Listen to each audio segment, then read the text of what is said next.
به آقا اسکندر کجا بودی؟ گوشی تو لازم دارم که یه زنگ بزنم. شارژم تموم شده. تو گوشی تو بهم بده. باشه.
بفرمایین چای.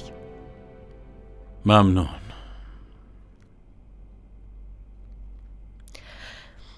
اشفاق. بله بگو.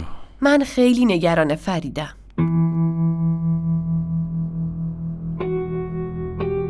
اتفاقی افتاده؟ نگران ازدواج فریدم. اکرم درباره پسرش با هم صحبت کرده اما فریده قبول نکرده. برای چی؟ قضیه اینه که اون به رحیم پسر نیکان علاقه داره و نوشینم میخواد فریده عروس خونه‌شون بشه.